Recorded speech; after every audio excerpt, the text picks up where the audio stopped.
I am currently in the process of writing book 3.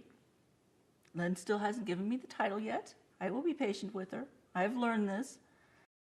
There's a lot of issues that, of course, she still has to deal with, but I'm really looking at wanting to explore siblings in this one. Mordred's her half-brother. David is her foster brother, who she believes is, her biological brother, but isn't. Arthur has his 2 half-sisters who've been scheming against him. Mordred has 4 older brothers. So I'm getting all these ideas for all these conflicts of all these brothers and sisters just bickering with each other and flying at each other.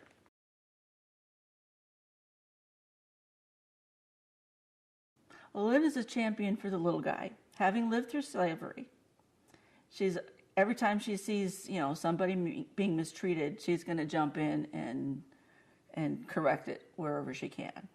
I see several situations where that's a possibility, where she may be on the road doing a chore for her father and maybe coming across, a slave auction, and finally being in power and being strong and being able to stop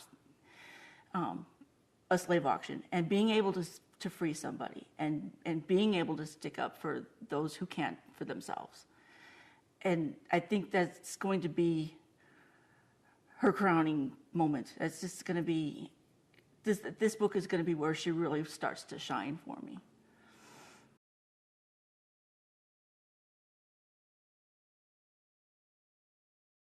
Going to see a lot more of Morgause than I dealt with in book 1. Of course, Guinevere and Lancelot, and kind of playing with their whole affair and how that kind of plays in and how Lynn kind of sees that thing.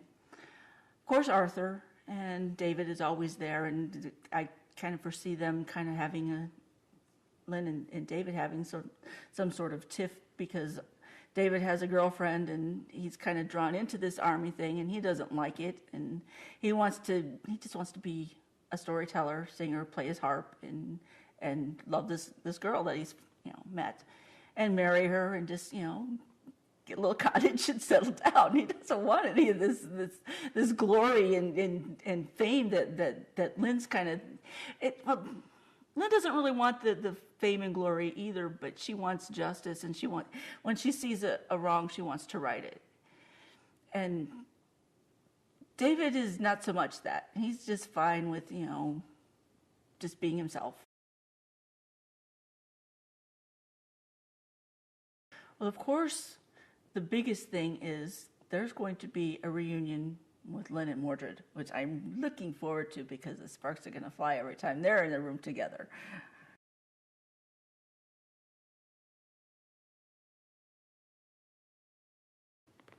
I don't think I have enough life left in me. At first, I thought it was going to be a trilogy. I really did.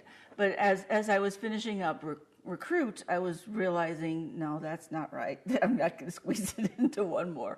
I'm thinking probably 5 at this point. I think 5 is a really good, the pentacle, it's a good number.